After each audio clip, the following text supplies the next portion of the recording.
Selamat pagi anak-anak kelas 5 dan kelas 6. Apa kabarnya hari ini? Ya. Semoga hari yang luar biasa Tuhan tetap karuniakan bagi kamu sekalian.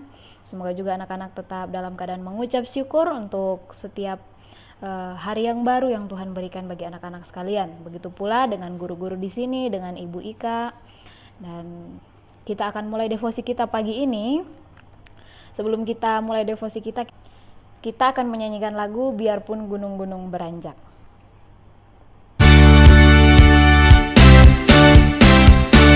Biarpun gunung-gunung beranjak dan segala bukit bergoyang, tapi kasih setiamu tak akan beranjak dariku.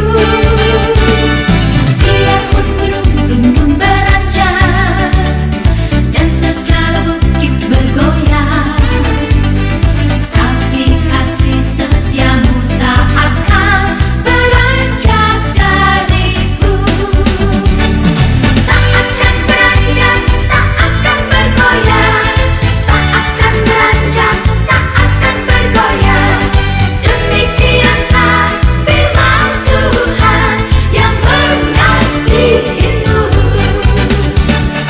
Tak akan beranjak, tak akan bergoyang, tak akan beranjak, tak akan bergoyang. Demikianlah firman Tuhan yang mengasihimu. Mari kita sama-sama tunduk kepala, kita berdoa. Bapa kami dalam surga, kami mengucap syukur Tuhan boleh karuniakan kami hari yang baru, sehingga pada pagi hari ini Tuhan kami boleh bangun, kami boleh melaksanakan devosi bersama-sama. Berkati kami Tuhan yang akan mendengarkan firman Tuhan. Semoga kami boleh mendengarkan dengan baik, boleh menanamkan dalam hati kami, sehingga kami mampu laksanakan dalam kehidupan kami melalui pertolongan Roh Kudus. Kami berdoa untuk Ibu Ika yang akan membawakan renungan. Semoga Tuhan beracara sehingga yang disampaikan adalah benar-benar firman Tuhan. Ini yang menjadi doa kami di dalam nama Tuhan Yesus, Tuhan dan Juru Selamat kami yang hidup. Amin. Oke anak-anak sekalian, kita akan lanjutkan pembacaan kita pada kitab Ayub. Sebelum kita baca sama-sama, Ibu Ika kembali ingatkan apa yang telah kita bahas sama-sama di kitab Ayub. Bagaimana pada pasal 1, dari ayat 1 sampai ayat 22, kita boleh sama-sama membaca cerita mengenai bagaimana seorang Ayub yang sudah disampaikan seperti apa karakternya, mengapa Tuhan menyenangi Ayub, bagaimana semuanya, segala sesuatu yang dimilikinya diambil, dan bagaimana responnya setelah itu. Kita akan melanjutkan kisahnya pada ayat pasal yang kedua. Ibu Ika tidak akan membacakan semuanya, silakan anak-anak buka di Ayub pasal 2. Nah, anak-anak boleh nanti jika ada kesempatan silakan membaca dari ayat 1 sampai ayat 8. Di situ mengisahkan tentang bagaimana Ayub mendapatkan sebuah cobaan lagi. Dia diizinkan Tuhan untuk mengalami sebuah penyakit yang sangat luar biasa, ya. Nah, setelah Ayub mengalami penyakit ini yang mungkin terlihat menjijikan bagi orang lain, nah ini sangat menarik kisah selanjutnya, yaitu respon dari orang-orang di sekitar Ayub. Kita lihat sama-sama, kita lihat di Ayub pasal 2 ayat 9 sampai 13. Ayub pasal 2 ayat 9 sampai 13. Ibu Ika bacakan, kamu mengikuti di rumah ya. Maka berkatalah istrinya kepadanya, masih bertekunkah engkau dalam kesalehanmu? Kutukilah Allahmu dan matilah. Tetapi jawab Ayub kepadanya, engkau berbicara seperti perempuan gila. Apakah kita mau menerima yang baik dari Allah, tetapi tidak mau menerima yang buruk? Dalam kesemuanya itu, Ayub tidak berbuat dosa dengan bibirnya. Ketika ketiga sahabat Ayub mendengar kabar tentang segala malapetaka yang menimpa dia, maka datanglah mereka dari tempatnya masing-masing, yakni Elifas orang Teman, dan Bildad orang Sua, serta Sofar orang Naamah. Mereka bersepakat untuk mengucapkan belasungkawa kepadanya dan menghibur dia. Ketika mereka memandang dari jauh, mereka tidak mengenalnya lagi.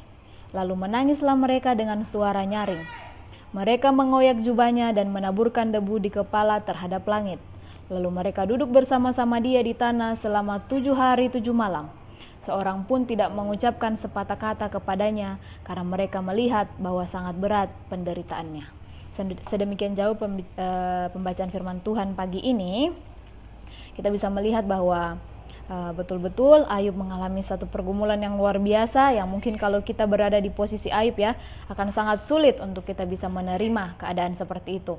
Harta benda diambil, anak-anaknya juga meninggal, yang tersisa hanya dia dan istrinya.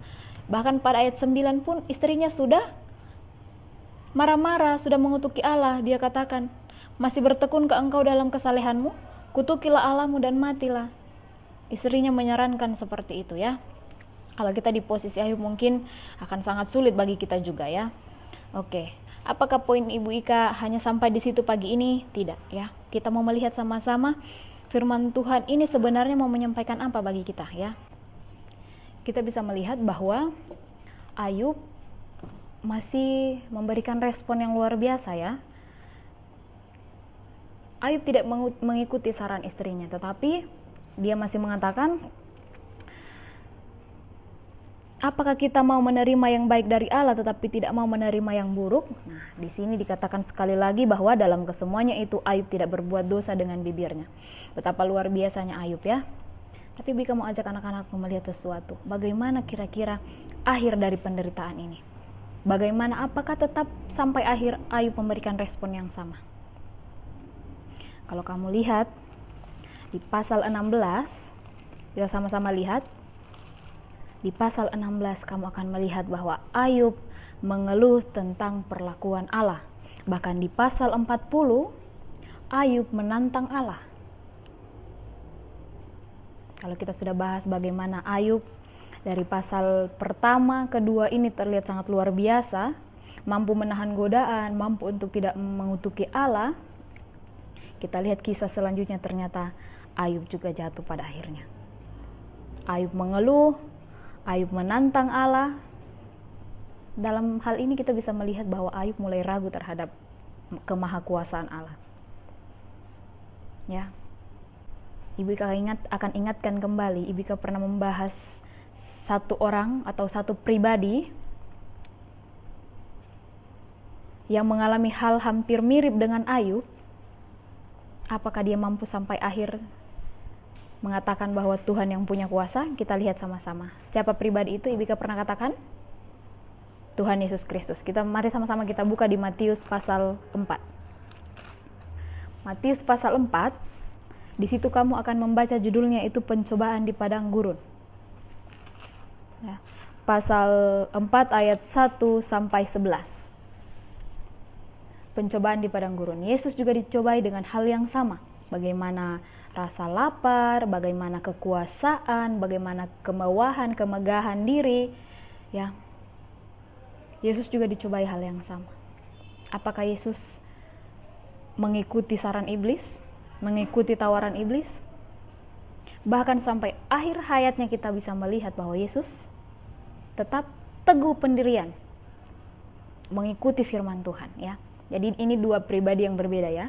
Ayub yang pada awalnya memiliki karakter yang disenangi Allah, berusaha untuk menyenangkan hati Allah, pada akhirnya juga dia memberikan respon yang kurang baik, jatuh juga pada akhirnya, mengeluh kepada Allah, menantang Allah dan sebagainya. Tapi ada satu pribadi yang bisa menjadi teladan bagi kita ya, bahwa kita mampu jika kita mampu meneladani Kristus juga. Kristus mampu laksanakan ini, ketika kita katakan kita di dalam Kristus, kita bisa laksanakan juga. Ya. Pada video sebelumnya kita sudah membahas bagaimana kepercayaan kita, keimanan kita, jika kita gantungkan pada materi, kita gantungkan pada hal-hal di dunia ini, ya, itu tidak sesuai sama apa yang Tuhan mau. Ya. Oke. Hari ini Ibu Ika mau menantang sedikit anak-anak. Jika dilihat, Ibu Ika memakai kaos yang sering juga anak-anak gunakan. Coba dilihat dulu kira-kira kaos apa ini. Nah, ya, sering kita gunakan pada hari Jumat. Kaos BB, Boys Brigade. Nah, siapa yang masih ingat moto dari Boys Brigade? Putra Pengabdi. Ya, pasti semua ingat ya, sure and steadfast. Ya. Apa kira-kira ya? Apa kaitannya sama bacaan kita hari ini? Ketika kita mengatakan sure and steadfast, yakin dan teguh di dalam Kristus, dan kita mau meneladani Kristus, maka ketika kita mengalami pencobaan-pencobaan seperti ini, pencobaan apapun, seberat apapun yang kita alami, kita tetap katakan kita yakin dan teguh Tuhan pasti tolong. Kita yakin dan teguh kita tetap dalam iman kepada Kristus. Kita yakin dan teguh bahwa Roh Kudus akan memimpin kita. Itu respon yang sebenarnya. Itu yang Tuhan mau kita laksanakan dalam kehidupan kita ya. Seberat apapun masalah yang kamu hadapi, seberat apapun mungkin pergumulan kamu, mungkin kesulitan belajar di rumah, kesulitan menghadapi berbagai tugas, kesulitan dalam berbagai hal yang mungkin kamu alami sekarang ya. Bersama keluarga, bersama orang lain di sekitar kamu, ya. Banyak yang mungkin membuat kita merasa lelah, merasa capek, merasa tersakiti. Tapi hari ini kita kembali diingatkan. Kita meneladani Kristus yang mampu bertahan sampai akhir mengatakan bahwa dia mempercayakan hidupnya kepada Tuhan. Ya. Satu kisah yang sangat baik kita bahas dari kitab Ayub ini, bagaimana Tuhan mengingatkan kita karakter-karakter seperti apa yang seharusnya kita miliki, dan kita dibawa kembali mengingat bagaimana kisah hidup Tuhan Yesus yang boleh sampai akhir mengatakan bahwa dia setia kepada Tuhan, percaya pada kemahakuasaan Tuhan, dan menyerahkan hidupnya sepenuhnya pada Tuhan. Ibu Ika harap anak-anak boleh mengerti sampai di sini, boleh merenungkan lagi kira-kira apa maksud Tuhan dari firman Tuhan hari ini, sehingga anak-anak benar-benar mendapatkan hal yang bermakna dan mengerti maksud Tuhan dalam hidup anak-anak ya. Jangan lupa ketika melihat logo ini, mengucapkan moto dari Putra Pengabdi Boys Brigade, anak-anak boleh ingat bahwa Tuhan selalu hadir dalam kehidupan anak-anak, memegang kendali dalam hidup anak-anak, dan dengan yakin dan teguh anak-anak boleh katakan, saya percaya kepada Kristus, Roh Kudus memimpin saya. Kita akhiri devosi pagi ini, kita sama-sama tunduk kepala, kita berdoa. Bapa di surga, kami mengucap syukur untuk firman yang boleh kami dengar, bagaimana kami melihat kisah dari Ayub yang boleh Tuhan izinkan mengalami pencobaan dalam hidup, yang pada akhirnya boleh jatuh mengeluh kepada Tuhan, menantang Tuhan, tetapi kami juga diingatkan bahwa ada satu pribadi yang menjadi contoh bagi kami, jadi teladan bagi kami bagaimana Tuhan Yesus dicobai, Tuhan Yesus mengalami penderitaan, tetapi dia mampu sampai akhir mengatakan bahwa dia setia kepada Tuhan. Terpuji nama Tuhan untuk firman yang boleh kami dengar. Semoga dalam kehidupan kami juga boleh semakin hari semakin serupa dengan Kristus, tetap melaksanakan firman yang Tuhan sampaikan kepada kami. Ini yang menjadi doa kami yang kami bawa di dalam nama Tuhan Yesus, Tuhan dan Juru Selamat kami yang hidup. Amin.